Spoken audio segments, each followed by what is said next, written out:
اور مجھے بتایا بھی نہیں، انوائٹ تک نہیں کیا۔ ہماری ایک جان دو کالی والی دوستی نہ صحیح، ہم فرینڈشپ تو ضرور تھی، اس نے مجھے اطلاع بھی نہیں دی۔ پہلی مرتبہ مارو کی آواز میں کچھ خفگی اور شوق والی کیفیت نمایاں ہوئی۔ اسے شدید دکھ ہوا کہ فریانی سے اپنی خوشی میں بلانے کے قابل بھی نہیں سمجھا تھا۔ افسوس ہی افسوس تھا، جو تینوں بلا لیندی نا تو پھر تینوں افسوس تو علاوہ اور بھی بہت کچھ ہونا سی۔ اور ادھر ثنا خود بھی انتہائی تعجب کے عالم میں اپنی جگہ سے کھڑی ہوگی۔ اسے مارو کی حیرت، شوق اور خفگی اب کی دفعہ کوئی اداکاری نہیں لگی۔ تو کیا مارو واقعی انجان تھی؟ لیکن وہ انجان کیسے ہو سکتی تھی؟ ثنا کا دماغ تو اس گورکھ دھندے میں الجھ کر بالکل معاف ہو گیا تھا، کیونکہ دکھلاوا کم از کم اس کا تو شفاف نہیں ہوتا، اس میں کچھ نہ کچھ ایسا ضرور ہوتا ہے جو چونکا دیتا ہے۔ ایسا دقیق ڈھکوسلا کرنا آسان بھی نہیں ہوتا۔ ثنا کو مارو کے انجان پن پر یقین آ گیا۔ فریہ کی شادی کی ٹوٹی کیا ہوا تھا؟ مارو کے اگلے سوال پر ثنا کا دماغ پھر سے گھما ڈالا۔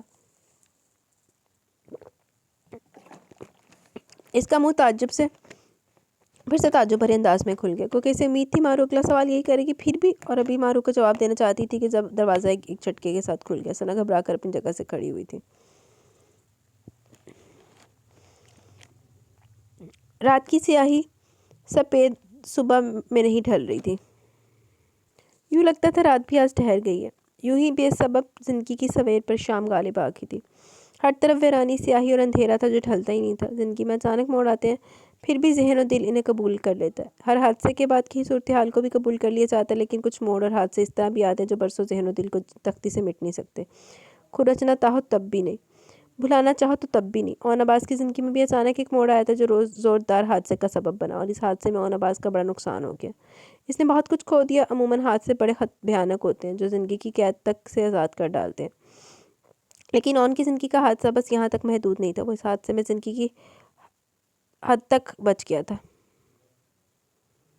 لیکن باقی سب کچھ اس کا الٹ چکا تھا، ختم ہو گیا تھا۔ اس نے اپنے ماں باپ کے اعتبار کو کھویا تھا، اپنے بھائیوں کے اعتماد کو کھویا تھا، اپنے وقار، عزت، انا اور کردار کو کھویا تھا۔ اس نے بڑی گہری ضرب کھائی تھی، بڑی ذلت اٹھائی تھی، ہر آنکھ کی نفرت برداشت کی تھی، اپنوں کی بیگانگی کا مزہ چکھا تھا۔ جب وہ لوگ اسے بے یقین نگاہ سے دیکھتے تو ان کا دل چاہتا ہر چیز کو تہس نہس کر دے۔ جب وہ لوگ بے اعتباری کا مظاہرہ کرتے، اس پر یقین نہ کرتے، اسے جھوٹا، ڈھونگی اور منافق سمجھتے، اس پر کبھی اعتبار نہ کرنے کا اعلان کرتے، تب پورے کا پورا اون عباس کنگال ہو جاتا۔ تو اس کا دل چاہتا ہر شے کو ٹھوکر سے اڑا دے، تباہ کر دے۔ کوئی دو گھڑی اس کے پاس کھڑا رہنا بھی گوارا نہیں کرتا، جیسے وہ کوئی اچھوت ہو۔ ہر سو ذلت ہی ذلت تھی، اور اس ذلت کا سبب صرف ایک ذات تھی جو اس کی سزا بن کر نہیں بلکہ انتقام بن کر اس گھر میں آئی تھی۔ وہ گیس کے عالم میں اٹھتا، چلتا، گرتا اور پھر سر تھام کر دھاڑنے لگتا۔ یہ اس کے انتہائی ڈپریسڈ ہونے کو ظاہر کرتا تھا۔ ماں نے دروازے کی چرچراہٹ کے ساتھ ہی لکڑی کے بھاری پارٹ کھلے اور بند ہوئے۔ اون نے لہو رنگ خونی آنکھوں کو اٹھا کر دیکھنا گوارا نہیں کیا۔ کوئی دبے پاؤں اس کے پشت کے قریب آ گیا۔ وہ آنے والے کے گہری افسردہ سانسوں سے سمجھ گیا کہ کون اس کے پیچھے کھڑا۔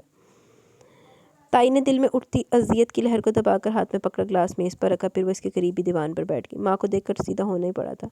اون، تم نے کھانا نہیں کھایا، نہ کل شام، نہ صبح، نہ دوپہر، اور ابھی دیکھو اگلی سویر بھی آ رہی ہے۔ بیٹا یہ دودھ تو پی لو۔ تائی کی آواز میں سابقہ کسی بات کا شائبہ تک نہیں تھا، بس چاہتی تھی کم از کم ان کے سامنے اون ٹھیک رویہ رکھے۔ جب موڈ ہوا کھا لوں گا، کسی کو تکلیف نہیں دوں گا۔ اون میری جان ادھر دیکھو، میرا کیا قصور ہے؟ مجھ سے کیوں ناراض ہو؟ تائی نے دونوں ہاتھوں کے پیالے میں اس کا سرخ کرب اذیت کے تاثرات سے سجا چہرہ تھام کر اذیت بھرے لہجے میں کہا۔ تب اون کچھ بے چین ہو گیا۔ میں نے کب آپ سے کچھ کہا؟ جو میرے ساتھ ان لوگوں نے کیا، اس میں آپ کا قصور ہو بھی کیسے سکتا ہے؟ دکھ مجھے اس بات کا نہیں کہ مارو نے اپنے مقام سے گر کر ابو وغیرہ کو ورگلایا اور مجھے ساری زمانے میں بدنام کر دیا۔ تکلیف مجھے ابو کی بے اعتباری کی ہے۔ کیا ابو مجھے نہیں جانتے تھے؟ میں نے کب ان کا سر جھکایا؟ اگر ماضی میں میرا کوئی شرمناک قصہ ابو تک پہنچا ہوتا تب تک تو وہ اعتبار کر ہی لیتے کہ میں ایسا ویسا ہوں اور مجھ سے ہر برے فعل کی توقع کی جا سکتی ہے۔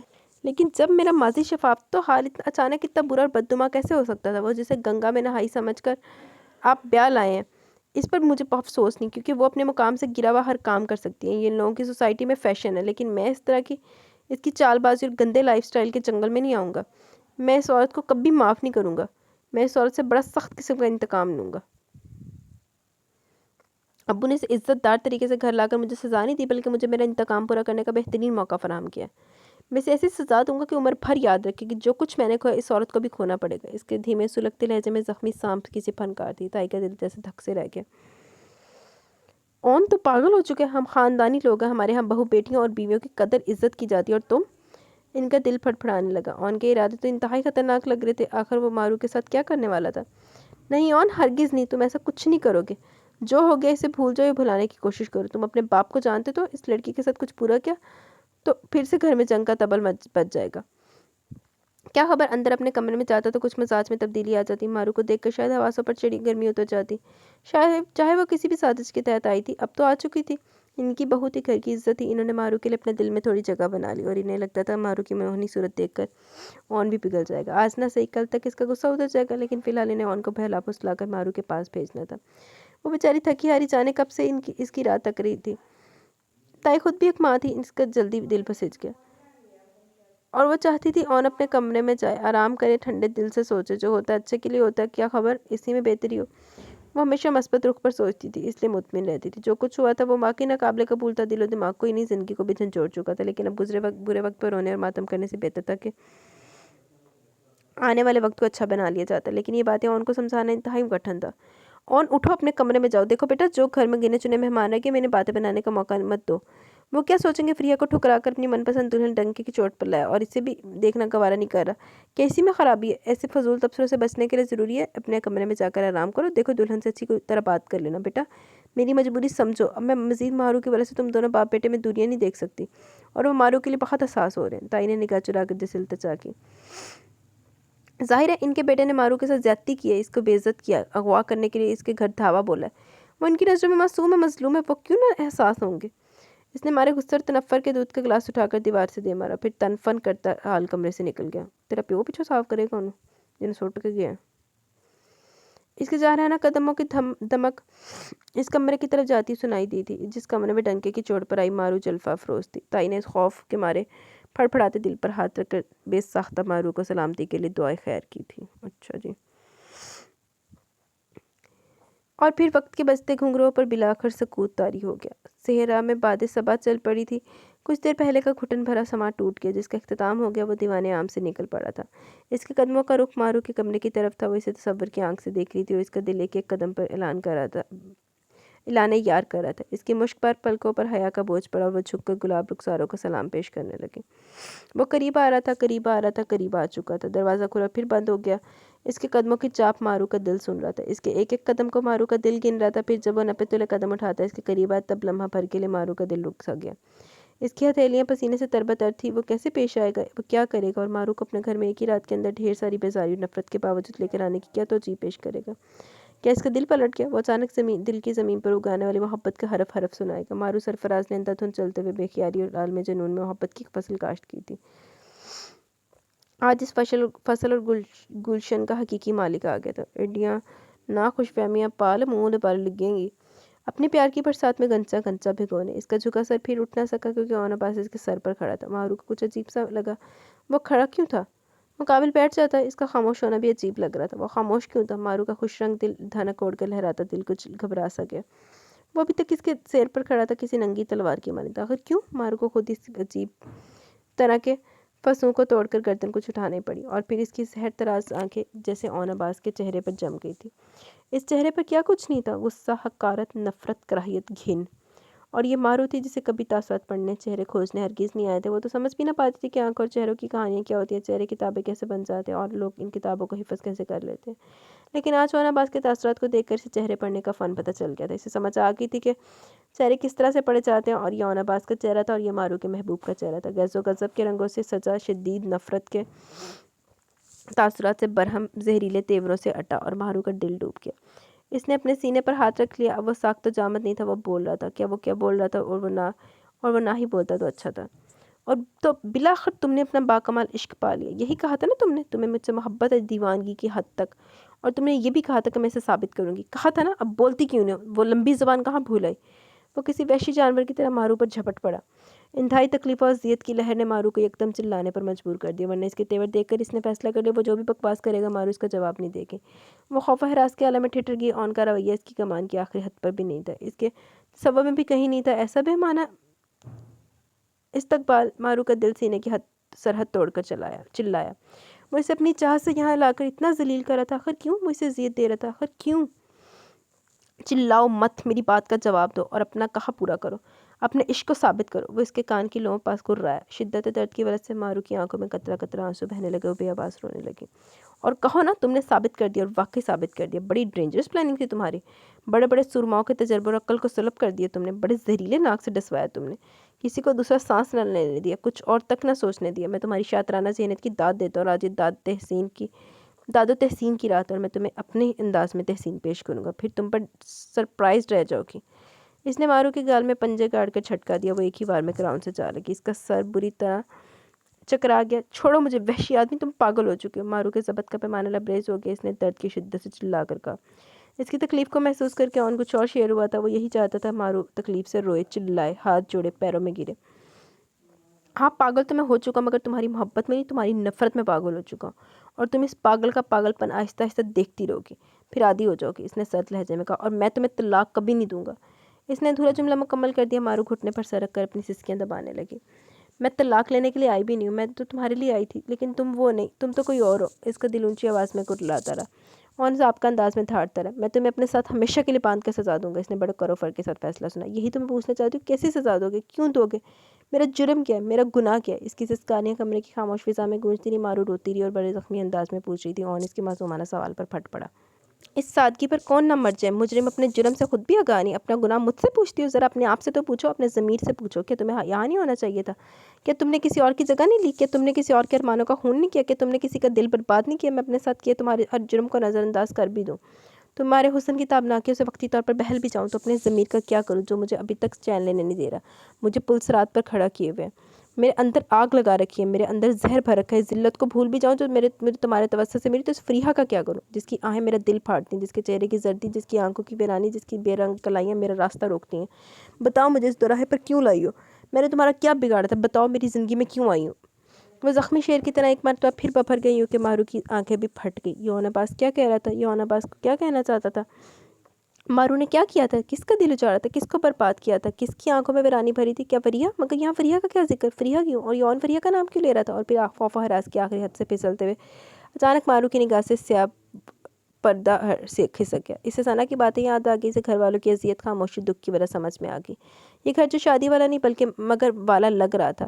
یہاں لوگ تھے، مہمان بھی تھے مگر پوچھے پوچھے۔ یہاں نئی دلہن آئی تھی مگر وہ حقیقی جوش بلبلہ اور نئی دلہن کی آمد سے ہونے والی چہل پہل اور رونق مخفوت تھی۔ ہر کوئی ایک دوسرے سے نظر چراتا پھر رہا تھا، اور مارو نے اس گھر کی راہداریوں سے گزرتے ہوئے خود بھی اپٹن، مہندی، بیلے، گیندے کی خوشبو محسوس کی تھی۔ تو کیا اس گھر میں کل کسی کی مہندی تھی؟ گزرے ہوئے کل جب وہ اسپتال میں بے ہوش پڑی تھی، مارو کا سوچ کے انتہا جیسے سانس رکنے لگا، دل بند ہونے لگا، جان نکلنے لگی۔ کیا فریحہ کی اون کے ساتھ شادی ہو رہی تھی جو مہندی کی رات ٹوٹ گئی تھی؟ فریحہ کی شادی کیوں ٹوٹی؟ برات کیوں نہیں آئی؟ اس کی پھٹی پھٹی آنکھوں کا سوال ہونا باز کی آنکھوں میں سم قاتل بھر رہا تھا۔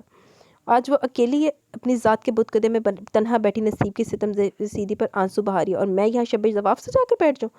یہ تم ہو سکتے ہو خود غرض، خود پسند، تنگ دل اور کمینی، اور یہ تم ہو سکتی ہو شاطرانہ چارے چلانے والی، کسی اور کے حق کو چھیننے والی، اپنا آپ تشتری میں رکھ کر پیش کرنے والی۔ میرے نزدیک تم جیسی عورتوں اور طوائفوں میں کوئی فرق نہیں، وہ بھی تمہاری طرح نفس پرست عورتیں ہوتی ہیں۔ اس نے مارو کے بالوں کو زوردار جھٹکا دے کر ایک مرتبہ پھر باتوں کے خنجر چلائی، یوں کہ ایک دفعہ پھر مارو خاموش نہیں رہ سکی۔ جب بات کردار پر آئی تو مارو بھی پوری جان سے چلا اٹھی، جسٹ شٹ اپ! تم ہوتے کون ہو مجھے طوائف بولنے والے، مجھے کریکٹر لیس کہنے والے؟ کیا تم عورتوں کے کریکٹر سرٹیفکیٹس پاس کرتے ہو؟ تم نے میرے ساتھ اتنا روڈ اینڈ ربش بیہیویئر روا رکھا، میں خاموش رہی، تم نے مجھے ٹارچر کیا، میں چپ رہی، تم بلا وجہ مجھے برا کہتے رہے، میں کریکٹر کو گندا کہنا شروع کر دیا۔ کیا میری تھانوں میں تصویریں لگی ہیں؟ یہ میں نے فحاشی کے اڈے بنا رکھے ہیں۔ وہ بھی مارو سرفراز تھی، جب بولنے پر آئی تو روکی نہیں، بولتی چلی گئی۔ اور تم فریحہ کے کس ملال، غم اور الم اور رنج میں ہو؟ میں نے فریحہ کے ساتھ کیا کیا؟ اگر فریحہ کی شادی تمہارے ساتھ نہیں ہو سکتی تو اس میں میرا کیا قصور؟ میں نے تو نہیں رکھوائی۔ وہ بھی دلہن آپے کا روپ بھلا کر پھٹی پھٹی آواز میں روتے ہوئے گھررائی تھی۔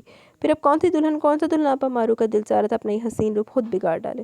اس زردار لباس کو آگ میں چھونکا، وہ اس کے ایک ایک لفظ کو سنتا رہا، تولتا رہا، پھر غضبناک ہو کر چیخ پڑا، واہ رے بے خبری، واہ رے چلاکی!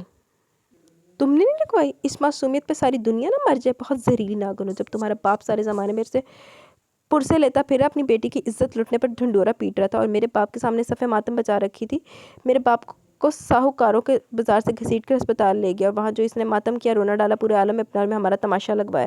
اس سارے ڈراپ سین کے بعد تم کیا سمجھتے ہو کہ مجھ جیسے بد کردار اغوا شدہ گنڈے سے اپنے چاچا سے اپنی بیٹی بیاہ سکتے تھے؟